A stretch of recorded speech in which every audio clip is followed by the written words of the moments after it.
Hello guys, welcome to YouTube channel study with Preeti. Guys, बात करने वाले बीपीएससी तैयारी 3.0 री एग्जाम को लेकर क्या अपडेट है, नियम में बदलाव, साथ ही रिजल्ट और कट ऑफ के बारे में, डॉक्यूमेंट्स वेरिफिकेशन के बारे में, और महिलाओं को जो खास ध्यान देना है और जिनके फॉर्म में जो है गड़बड़ी हो गई उनका संशोधन डेट क्या है, तो सारी जानकारी के करके बताएंगे। सबसे पहले अगर आप इस चैनल पर नए विजिट किए हैं, चैनल को सब्सक्राइब करना, क्योंकि यहाँ से आपको टीचिंग एग्जाम से रिलेटेड सारे ऑथेंटिक अपडेट सबसे पहले दी जाती है। पहले मैं आपको ये पटना विभाग के द्वारा जो नोटिस जारी किया गया था वो दिखाना चाहूँगी। आवश्यक सूचना, आरक्षण विषय कुछ महत्वपूर्ण तथ्य। ये जो मैं आपको बताने जा रही हूँ ये आपकी डीवी में बहुत ही महत्वपूर्ण रोल अदा करेगा, क्योंकि इसकी वजह से आप योग्य होते ये और आप रिजल्ट में अच्छे खासे नंबर लाके उसके बाद डीवी में फेल हो जाते हैं।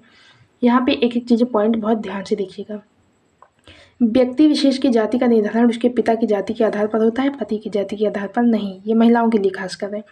जाति प्रमाण पत्र की वैधता हमेशा बनी रहती है और स्थायी आवास प्रमाण पत्र की वैधता हमेशा बनी रहती है, जबकि अस्थायी आवास प्रमाण पत्र की वैधता निर्गत तिथि से 1 वर्ष के लिए होती है। आय प्रमाण पत्र की मान्यता निर्गत तिथि से 1 वर्ष के लिए होती है। सत्यापन के पश्चात अभ्यर्थियों को मूल प्रमाण पत्र अवश्य लौटा दिए जाएंगे। क्रीमी लेयर में नहीं आने संबंधित विहित प्रपत्र में अभ्यर्थियों की अंडरटेकिंग प्राप्त कर पुराने क्रीमी लेयर रहित प्रमाण पत्र के आधार पर नए क्रीमी लेयर रहित प्रमाण पत्र निर्गत किया जा सकता है।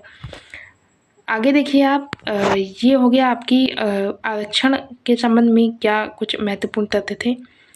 और आगे यहीं पे देखिए कि क्रीमी लेयर रहित प्रमाण पत्र बार बार बनवाने की आवश्यकता नहीं है। राज्याधीन सेवाओं हेतु पुराने प्रमाण पत्र के साथ अंडरटेकिंग देकर आवेदन किया जा सकता है। आगे देखिए, राज्याधीन सेवाओं के राज्य के मूल निवासी को ही आरक्षण देय है। दिव्यांगजनों को सरकारी सेवाओं की नियुक्ति में 4% शैक्षिक आरक्षण दिया जाएगा, यानी जो दिव्यांग हैं उनको 4% आरक्षण दिया जाएगा। स्वतंत्रता सेनानियों के पोता पोती नाती नातिन के सरकारी सेवाओं की नियुक्ति में 2% क्षैतिज आरक्षण दिए हैं। महिलाओं को सरकारी सेवाओं में नियुक्ति में 35% जो है क्षैतिज आरक्षण दिए हैं। आगे मैं यहाँ पे दूसरी नोटिस आपको दिखाना चाहूँगी कि सामान्य प्रशासन विभाग द्वारा क्रीमी लेयर रहित प्रमाण पत्रों के संदर्भ में जो सूचना जारी की गई थी। यहाँ पे देखिए, क्रीमी लेयर रहित प्रमाण पत्र जाति आय एवं स्थायी निवास प्रमाण पत्र आधारित होता है। क्रीमी लेयर रहित प्रमाण पत्र निर्गत करने के क्रम में पहले जाति आवास एवं आय प्रमाण पत्र निर्गत करने की अनिवार्यता नहीं है, बल्कि शपथ पत्र के आधार पर सीधे क्रीमी लेयर रहित प्रमाण पत्र निर्गत किए जा सकते हैं। आगे देखिए, क्रीमी लेयर रहित प्रमाण पत्र में माता पिता की आय की गणना की जाती है। आय की गणना में कृषि भूमि एवं वेतन से होने वाले आय को नहीं जोड़ा जाता है। क्रीमी लेयर रहित प्रमाण पत्र बार बार बनाने की आवश्यकता नहीं है, बल्कि पूर्व निर्गत क्रीमी लेयर रहित प्रमाण पत्र के साथ आज भी क्रीमी लेयर में नहीं आने संबंधी शपथ पत्र आवेदिका द्वारा दिया जाएगा। तो ये हो गई क्रीमी लेयर से जुड़ी अपडेट कुछ। और मैं आपको यहाँ पे एक दूसरा नोटिस दिखाना चाहूँगी जो आपके मोबाइल नंबर और आधार से जो है लिंक होने वाला।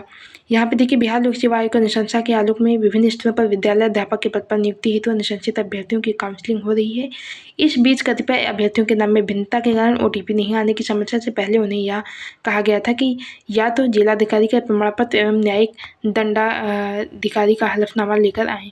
उपरोक्त दोनों कागजात लाने में ही हो रही विलम्ब के चलते विभाग द्वारा ओटीपी की समस्या का निराकरण करते हुए यह व्यवस्था की गई है कि आधार नंबर के अनुसार अब ओटीपी प्राप्त हो जाएगा। ऐसी स्थिति में वैसे अभ्यर्थी काउंसलिंग हेतु संबंधित जिले में उपस्थित हों जिनके पहले काउंसलिंग इसलिए रोक दी गई थी जिनके नाम में भिन्नता थी। आगे मैं आपको यहाँ पे बताना चाहूँगी कि अगर आपके जो है फॉर्म में कोई गड़बड़ी है तो आपको या तो डीवी के पहले या तो रिजल्ट के पहले आपको एक मौका जरूर बीपीएससी आयोग देगा कि आप अपने फॉर्म में संशोधन कर पाएँ। एक मौका जरूर मिलेगा, उस टाइम आप संशोधन कर लीजिएगा। आगे मैं रिजल्ट की बात करती हूँ तो आपका रिजल्ट अक्टूबर माह में आने वाला है। 7 से 10 अक्टूबर के मध्य आपका फाइनल रिजल्ट आ जाएगा और आज जो है फाइनल आंसर की आने वाली है 9 to 10 की। तो आप लोग अपनी आंसर की मैच कर लीजिएगा और फिर देखिएगा नंबर में जो है बहुत चौंकाने वाली आपको खबर देखने को मिलेगी, क्योंकि सभी का जो है नंबर घट बढ़ रहा है। बाकी कट ऑफ मैंने पहले भी बोली थी कि अगर ये सारी चीज़ें नहीं लागू होती, 1 कैंडिडेट 1 रिजल्ट या डीवी पहले नहीं होते तो आपकी कट ऑफ 70 से 75 के मध्य जाने वाली है। हर एक कैटेगरी की 2 से 3 नंबर ऊपर नीचे होगी। तो आज के लिए इतना ही। मन में कोई डाउट से कमेंट बॉक्स में पूछ सकते हैं। मिलते किसी अपडेट के साथ किसी और वीडियो में, तब तक के लिए धन्यवाद।